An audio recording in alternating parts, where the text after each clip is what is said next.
Eu queria hoje falar um pouquinho sobre o papel da igreja local, o papel nosso aqui, como igreja em missões. Será que nós temos alguma responsabilidade em anunciar o Evangelho, em propagar o Evangelho, em fazer com que o Evangelho chegue próximo e longe? Então nós vamos fazer isso hoje, que o Senhor nos abençoe, que abra os olhos do nosso entendimento, para que a gente possa conversar a respeito disso. Eu queria pedir que você abrisse a sua Bíblia no livro de Mateus, no capítulo 9, versículos 35 a 38. E percorria Jesus todas as cidades e povoados, ensinando nas sinagogas, pregando o evangelho do reino e curando toda sorte de doenças e enfermidades. Vendo ele as multidões, compadeceu-se delas, porque estavam aflitas e exaustas como ovelhas que não têm pastor. E então se dirigiu aos seus discípulos: a seara, na verdade, é grande, mas os trabalhadores são poucos. Rogai, pois, ao Senhor da seara que mande trabalhadores para a sua seara. Pai, muito obrigado pela tua palavra, Senhor. Eu peço que o Senhor nos dê, Senhor, através do teu Espírito, condição de anunciar a tua palavra nesta noite. E que esses que estão ouvindo, Senhor, e aqueles que ouvirão também posteriormente, recebam, Senhor, tenham os seus corações abertos para receber, Senhor, a tua palavra. E o Senhor faça aquilo que lhe apraz, segundo o teu querer. Em nome de Jesus Cristo. Amém. Se você pegar a Emília leu três textos básicos aqui, ou bases de missões ontem, que eram justamente os que eu ia ler hoje. Então eu tive que mudar, que era Mateus 28, Atos 1:8 e Marcos 16:15, que são os três textos que falam de missões mesmo, mas esse também é maravilhoso e sobre a seara. E ele diz aqui, rogai ao Senhor da seara que mande trabalhadores, mande ceifeiros, tá? Nós estamos falando aqui, apesar de você pegar alguns estudiosos lá, falar que isso é sobre o final dos tempos, mas isso é agora, é para anunciar o Evangelho, é agora. E um dia, nas viagens missionárias que nós fizemos aí no passado, e eu falei ontem que a minha experiência com missões transculturais se resume ao Paraguai. Eu estive no Paraguai fazendo missões uma vez e numa aldeia por 2 ou 3 vezes ali no Mato Grosso. Então a minha experiência com missões transculturais, levando em consideração aquilo, é muito pequena. Mas fizemos algumas viagens ao Nordeste e na época... pastor, quando nós estávamos todos empolgados para irmos, vamos para a viagem, vamos. Aí um pastor disse assim para nós: antes do ide, precisa ter o vinde. Eu me irritei com aquilo, falei, não é possível, esse pastor está doido. Depois de algum tempo, buscando no Senhor, realmente é verdade. Antes do ide, precisa do vinde. Antes de ir proclamar, você precisa crer na pessoa e obra de Jesus Cristo. Nós precisamos ser nascidos de novo, nós precisamos ter certeza desta salvação, nós temos certeza daquilo que o Senhor fez por nós naquela cruz, e aí nós vamos pregar o Evangelho. E isso, até adiantando um pouquinho, tem sido motivo, eu estava lendo um pouco, tem sido motivo de retorno de missionários, que saem, vão para o campo missionário e chegam lá e dizem, não era isso que eu queria, não é esse o meu chamado, e retorna para casa frustrado. Ninguém pode fazer o trabalho da seara a não ser que seja primeiro chamado e qualificado por Deus para isso.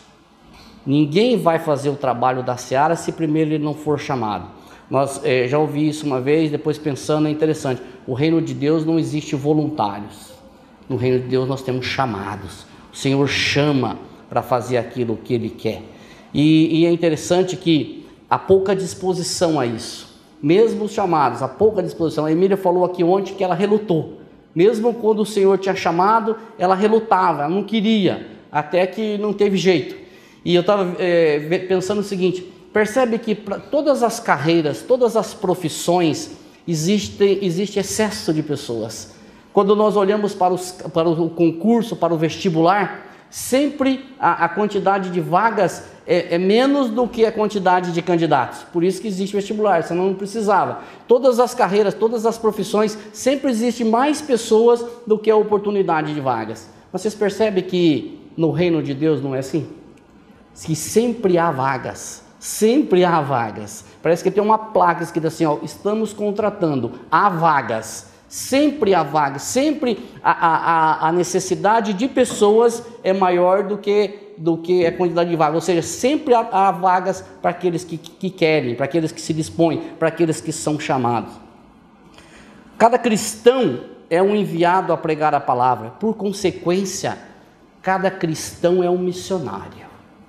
Nós aprendemos ontem que missionário é quem tem uma missão. Cada cristão, cada homem e mulher nascido de novo é um missionário. É um que tem a mensagem, a missão para ser proclamada. Por consequência, cada coração não convertido é um campo missionário. Cada homem, cada mulher que ainda não foi convertido pelo Senhor é um campo missionário. É uma terra que nós, como missionários, como pregadores, anunciadores, precisamos ir e anunciar a palavra. Então, às vezes nós, adiantando um pouquinho, nós achamos que precisamos ter carteirinha ou credencial para anunciar, mas na realidade não.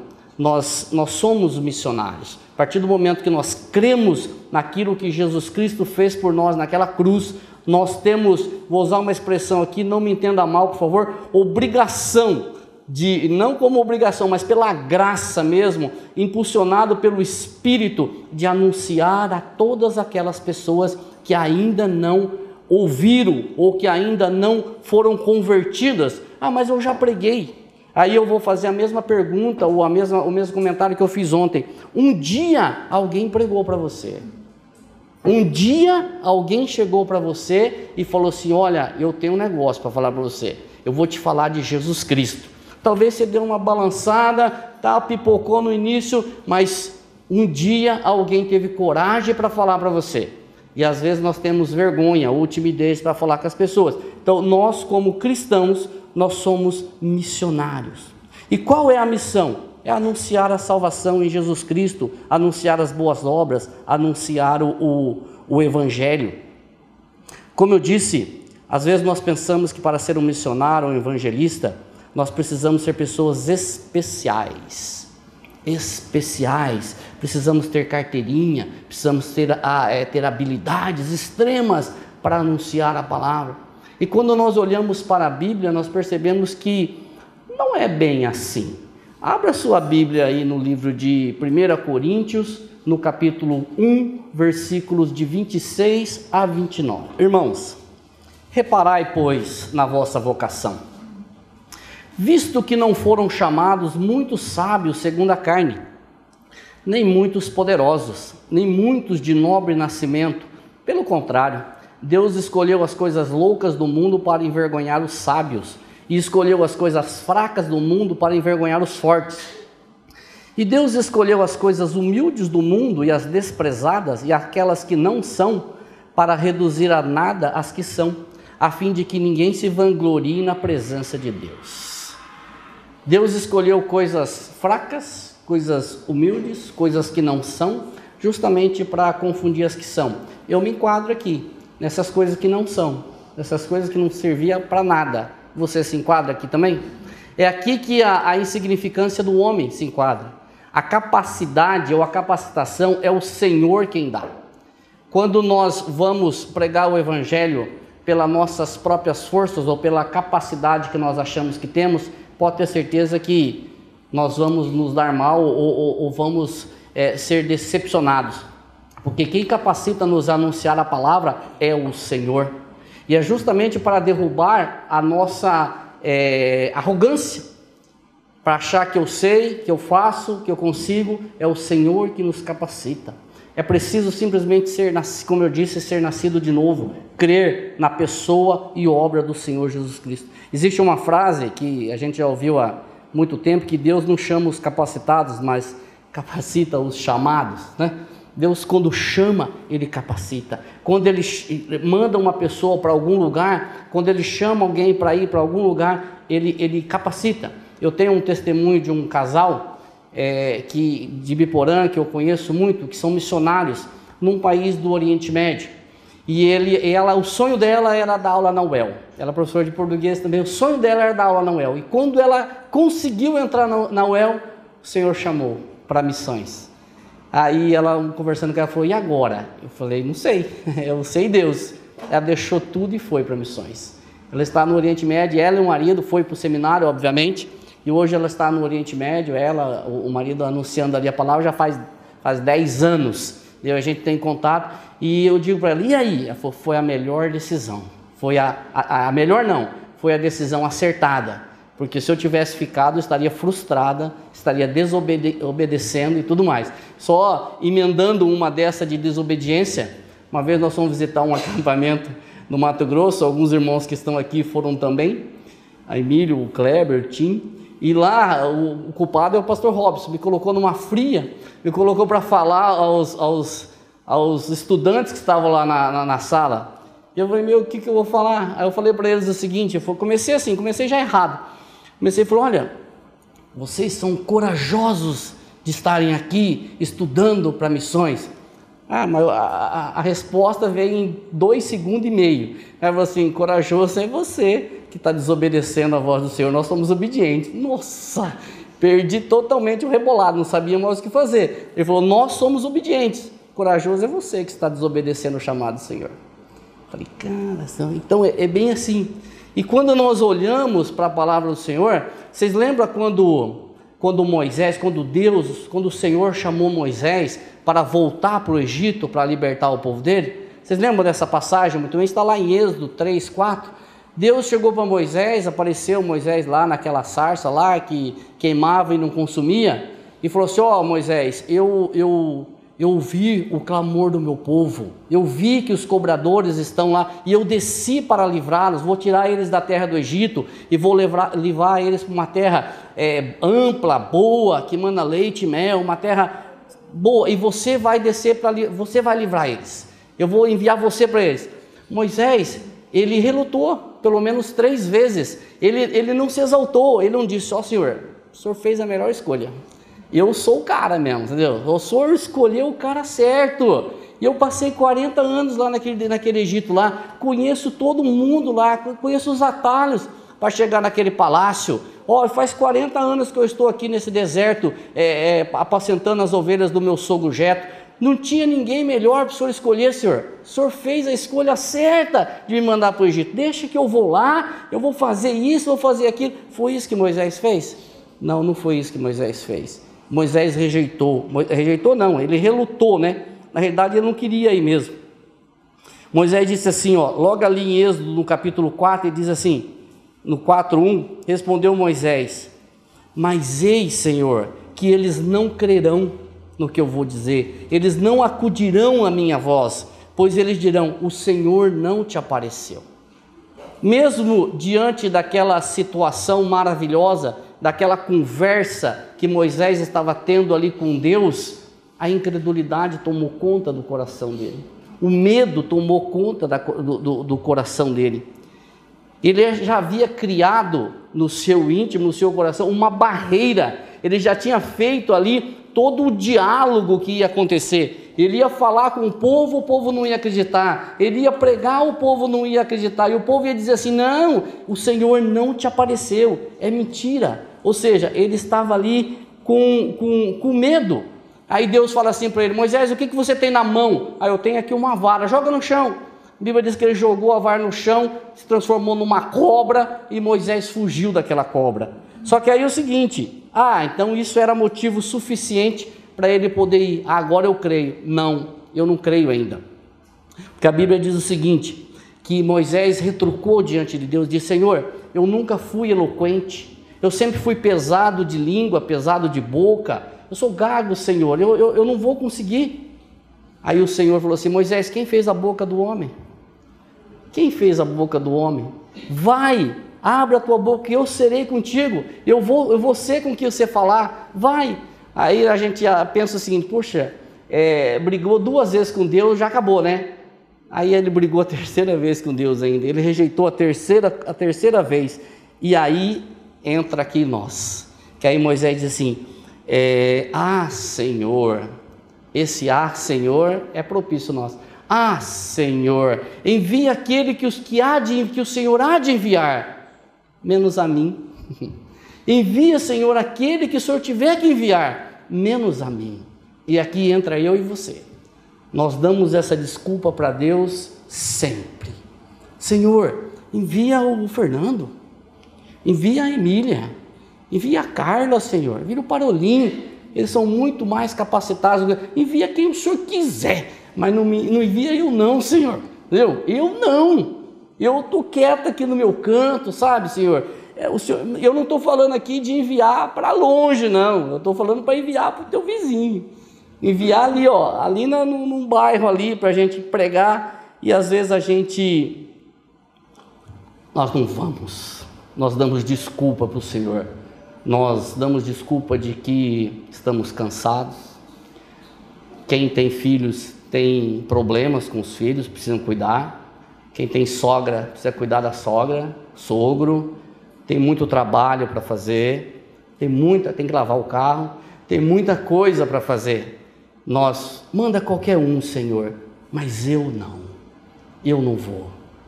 Vocês já pararam? Já aconteceu isso com vocês? Ou só comigo? Que a gente fica protelando e fica brigando e às vezes a gente não vai. Por quê? Porque por vários motivos. Um deles é porque nós achamos que nós não temos capacidade, e não temos mesmo, mas é o Senhor que nos capacita.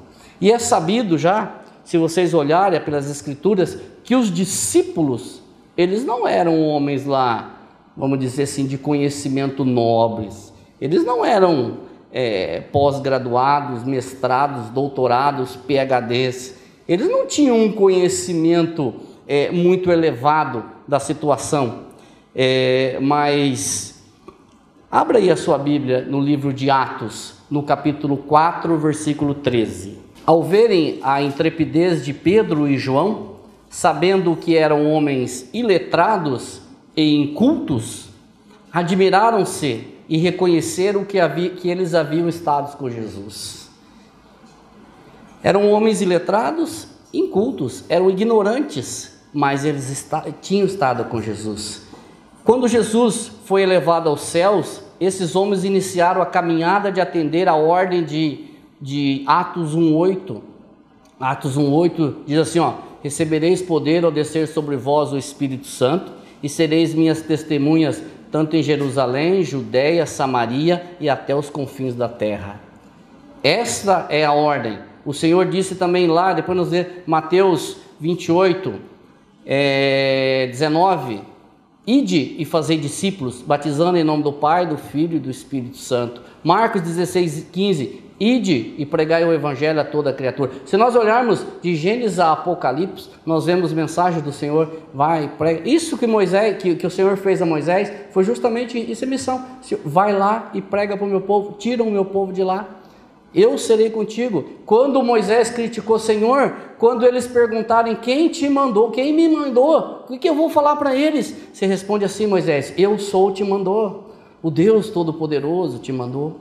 Aí eu digo para nós, e eu me incluo nessa, irmãos, quantas oportunidades nós temos no nosso trabalho, jogando futebol, caminhando, conhecendo pessoas, nós temos oportunidades de falar de Jesus Cristo, de anunciar o Evangelho. Isso daqui não eu não estou aqui jogando essa responsabilidade para cima de vocês, não, eu estou no mesmo barco, entendeu? A Bíblia corta lá e corta aqui, é do mesmo jeito, eu me incluo nessa, porque nós perdemos muitas oportunidades de dizer para as pessoas, Jesus te ama. Um dia o pastor Glenn fez uma ilustração que eu achei fantástica, que é assim, você tem lá um monte de mendigos, aí um escapa, vem numa casa ou num local, aí a pessoa recebe aquele mendigo, dá comida, dá roupa, lava, dá assistência, dá uma casa e diz assim para ele, aqui você pode ficar, você pode morar, você tem de tudo aqui. Agora você faz o seguinte, você vai lá e avisa os outros que estão lá na mesma situação que você estava, e diz para eles, virem para cá, que aqui tem para eles também, comida, bebida, roupa limpa, casa, conforto, carinho. Vai lá e fala isso para eles. É a mesma coisa nós. A Bíblia diz que nós estávamos mortos em nossos delitos e pecados, e nós andávamos segundo o curso deste mundo, e éramos filhos da desobediência, filhos de Adão e Eva, casal que desobedeceu. Ou seja, irmão, nós estávamos caminhando para o inferno. Não era só eu não, vocês estavam junto comigo, caminhando para o inferno. E alguém chegou para você, para mim, e disse assim: olha, eu tenho uma notícia boa para você.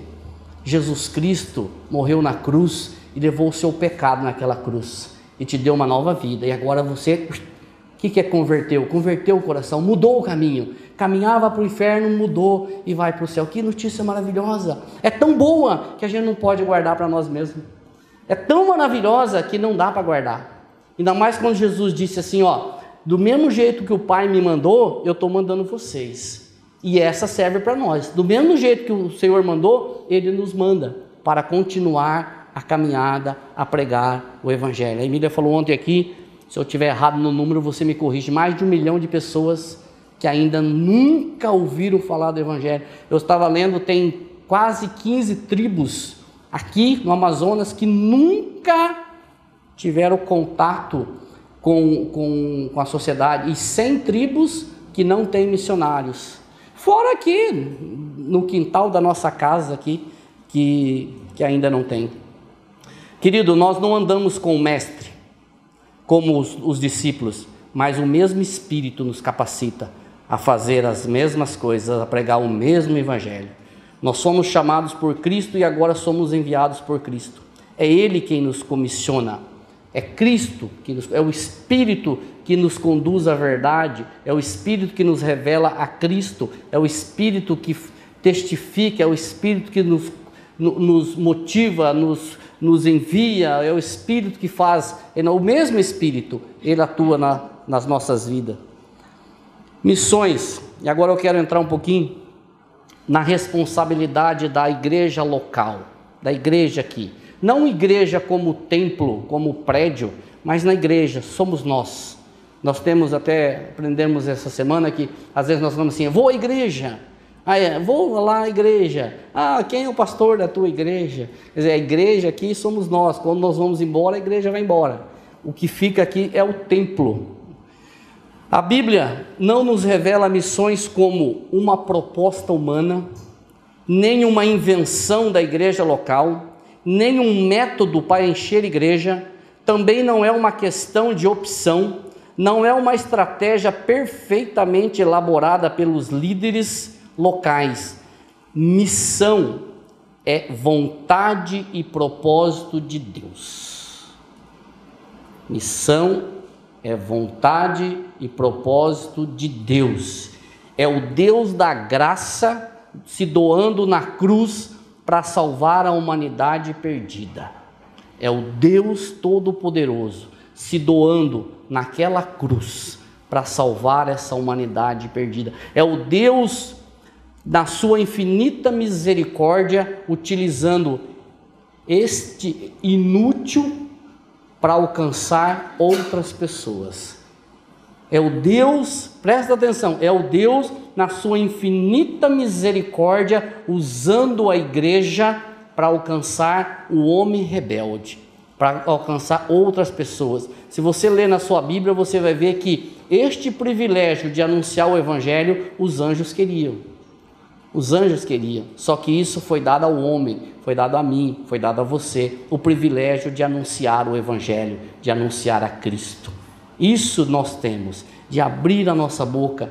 Irmãos, um dia nós ouvimos o seguinte, por que o Evangelho, por que o cristianismo, todas as religiões têm o seu líder, só que os líderes das religiões todos morreram, só que elas continuam, porque foi deixado escrito, então eles leem os escritos e continuam. Por que o Evangelho, o cristianismo melhor dizendo, ele continua firme? Porque o líder do cristianismo, ele não morreu, aliás, ele morreu, mas ele está vivo, ele ressuscitou.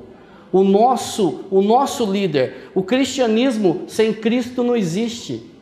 O cristianismo é o quê? É Cristo. E o nosso líder, o nosso Senhor do cristianismo, ele está vivo. O túmulo está vazio, ele não está no túmulo. O túmulo está vazio, ele ressuscitou e nós ressuscitamos com ele. E agora nós proclamamos isso. Quando você olha para Efésios, a Bíblia diz que Deus, com o poder que Deus o ressuscitou, o fez assentar à sua direita, em Efésios 1. Quando você olha para Efésios 2, ele diz assim, que ele nos ressuscitou e nos fez assentar juntamente com Cristo.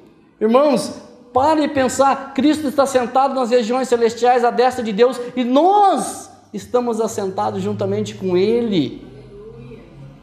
Entendeu? Graças a Deus, que maravilha! Nós não temos palavras para expressar esse agradecimento e para dizer, Senhor, eu não sei o que falar para o Senhor, só obrigado, porque todas as minhas forças e todas as suas forças não seriam suficientes para fazer absolutamente nada com relação à salvação. Querido, abra a sua Bíblia em Mateus 28, 19, por favor. Ide, portanto, fazei discípulos de todas as nações, batizando-os em nome do Pai, do Filho e do Espírito Santo. Quem disse isso? Foi o Senhor Jesus Cristo que disse aos discípulos. E no início da igreja, irmãos, anunciar a palavra era algo tão espontâneo que mesmo quando eles estavam sendo perseguidos, eles saíam anunciando a palavra.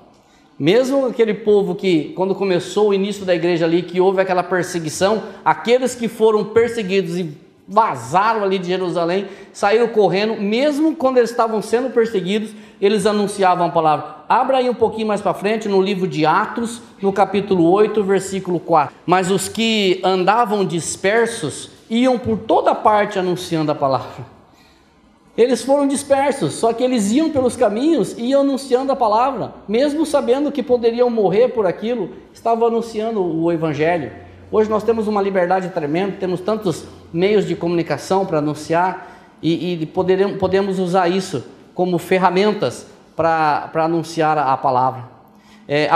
Nessa época, a gente até fala, na época da perseguição, foi a época que o evangelho mais cresceu. E aí vem para nós, voltando, eu comecei falando do cristão, fui para a igreja, agora volta para nós.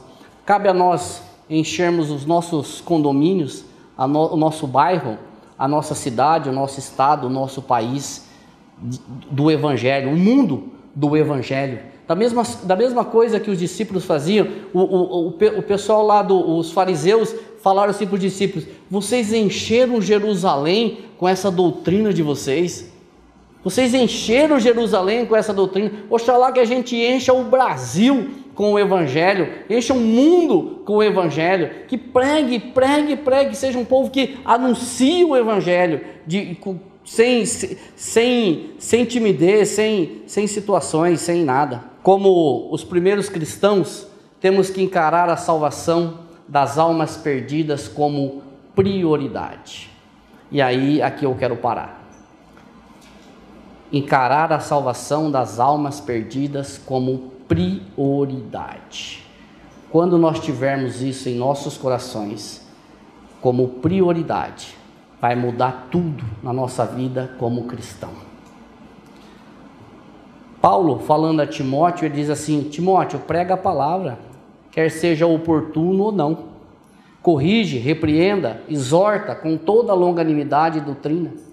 E alguém diz assim, se a igreja não tiver como meta a salvação de almas perdidas, então não há razão para a existência dela. Pesado, né? Pesado, né? Mas não é real. Se a igreja não tiver como meta, igreja eu digo, não estrutura, nós. Se a igreja não tiver como meta a salvação de almas perdidas, então não há razão para a existência dela. Esta igreja que nós vivemos hoje, chamada também de pós-moderna, parece que ela mudou um pouco o foco de ir para a construção. Há uma concorrência, uma disputa para saber quem constrói a maior igreja, a mais bonita, a melhor localizada, a que tem isso, que tem aquilo, e com isso inverte-se a situação e deixa o amor pelas almas perdidas ou o compromisso de buscar a alma perdida como secundário. E você percebe que a nossa oração, irmãos, presta atenção na minha oração. Eu lendo isso daqui, fazendo esse estudo, eu clamei misericórdia do Senhor. E eu tenho certeza que você também vai clamar misericórdia do Senhor, porque a minha oração e a tua oração, 95% delas são assim: dá-me, Senhor. Dá-me, Senhor. Senhor, eu quero, me dá. Por que nós não invertemos a nossa oração? Ao invés de nós orar, Senhor, me dá, a gente não ora assim, usa-me, Senhor. Usa-me, e onde o Senhor quiser. Usa-me, Senhor. Mas nós oramos, dá-me, Senhor. Dá isso, dá aquilo, dá aquele outro. Eu preciso, o Senhor sabe que eu preciso, Ele sabe. Dá-me isso, vamos mudar. Usa-me, Senhor. Aonde o Senhor quiser, na minha casa, no meu trabalho, aonde eu estiver, usa-me, Senhor. Será que vai fazer diferença na nossa vida? Russell Shedd, que é que comenta algumas Bíblias, tem a Bíblia Shedd inclusive, ele diz assim: o Brasil tem todo o potencial para se tornar um grande celeiro missionário. A realização dessa esperança ocorrerá somente quando a teologia de missões se tornar central no pensamento de líderes evangélicos desta nação. Tem potencial, mas quando mudar a situação. E de quem é a responsabilidade de anunciar o evangelho? Da igreja. E aí eu digo para vocês, não dá para terceirizar. Nós vamos terceirizar? Não tem como terceirizar. A responsabilidade de dar continuidade à pregação do evangelho é minha e sua. Não adianta terceirizar. Você vai terceirizar para quem? É nossa responsabilidade. Então é minha e sua. E de fazer discípulos. Da mesma forma que o Pai me enviou, eu envio vocês. Da mesma forma que o Pai enviou Jesus, Ele nos envia a pregar a palavra. Também é da responsabilidade da igreja cuidar e dar apoio tanto aos missionários que foram enviados, como os que estão aqui, porque muitos estão abandonados nos seus campos. Muitos, falo mentira, Emília? Muitos estão abandonados. A gente falava o seguinte, que muitas igrejas levam o missionário até o aeroporto, depois assim, ó, o Senhor suprirá todas as vossas necessidades. Vai com Deus, irmão, vai fazer o trabalho. Será que é assim? Qual que é a minha e a tua responsabilidade? Irmãos, os missionários precisam ser sustentados. Missionários precisam ser visitados. Missionários precisam receber uma carta, um telefonema, um e-mail. Você pode dizer assim, carta é coisa do passado, para você que ficou aqui. Fala com o missionário que está do outro lado do mundo. A gente brincava ontem assim, ó, o cara que está lá no meio da selva amazônica, será que vai ligar uma pizzaria aqui no Londrina? Falou, você entrega aqui no meio da selva amazônica? O cara fala, não, o missionário está lá com carências, um monte de carências, afetiva, financeira, saudade da família, dos amigos, saudade de ir no shopping, saudade de você andar aqui, um monte de coisa.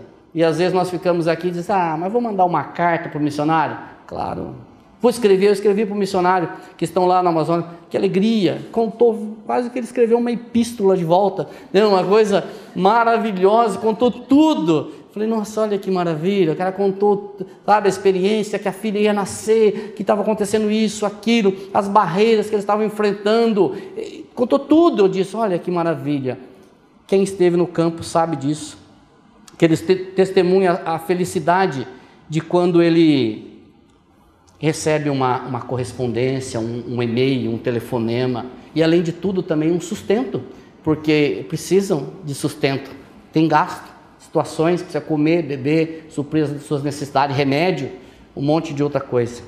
E tem uma frase aqui que eu não sei quem escreveu, mas eu vou ler, que diz assim, ó, cada alma que é liberta do pecado é mais uma que deixa de dar glória aos falsos deuses para honrar e glorificar o Deus da Bíblia e dos cristãos.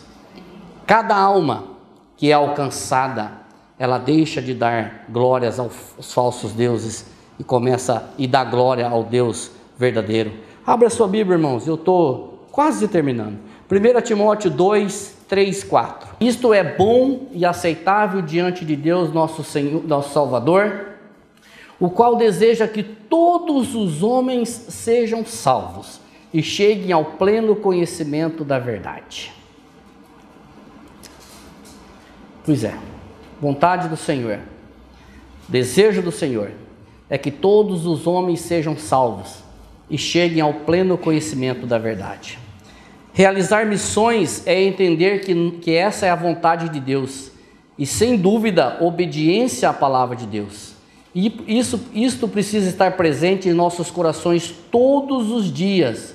E quando o nosso compromisso com Deus e com a sua igreja gerar em nós compaixão pelas almas perdidas, estaremos dispostos a orar com seriedade, contribuir com alegria e pregar aos que o Senhor nos enviar. Diz o Salmo 96:3: anuncia entre as nações a sua glória e entre todos os povos as suas maravilhas. É nossa responsabilidade, irmãos, tornar conhecido entre todos os povos as maravilhas do Senhor. É nossa responsabilidade. De repente você vê aqui hoje falando: nossa, mas quanta cobrança. Não, não é não. É a palavra do Senhor. É nossa responsabilidade de tornar. E nós vemos na Bíblia um missionário que é o exemplo a nós, que é Paulo, que diz assim: eu estou pronto não só para ser ligado, mas ainda para morrer em Jerusalém pelo nome do Senhor Jesus Cristo. E em Filipenses 1:21 ele diz assim: olha, para mim o viver é Cristo e o morrer é lucro. Para mim o viver é Cristo e o morrer é lucro. Se isso acontecer hoje, estou no lucro.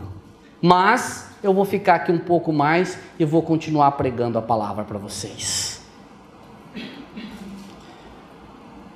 Um dos grandes desafios que envolve a obra missionária é o que o nosso dever é alcançar os perdidos exatamente aonde eles estão. E isso não é tarefa fácil, pois muitos desses perdidos estão em lugares distantes e outros estão bem pertinhos de nós. Uns estão bem distantes e outros estão bem pertinhos. Então aqueles que você conhece, que você tem condições de anunciar a palavra, irmão, não perca essa oportunidade. O Marco falou aqui hoje de manhã, agora há pouco, sobre o Noé.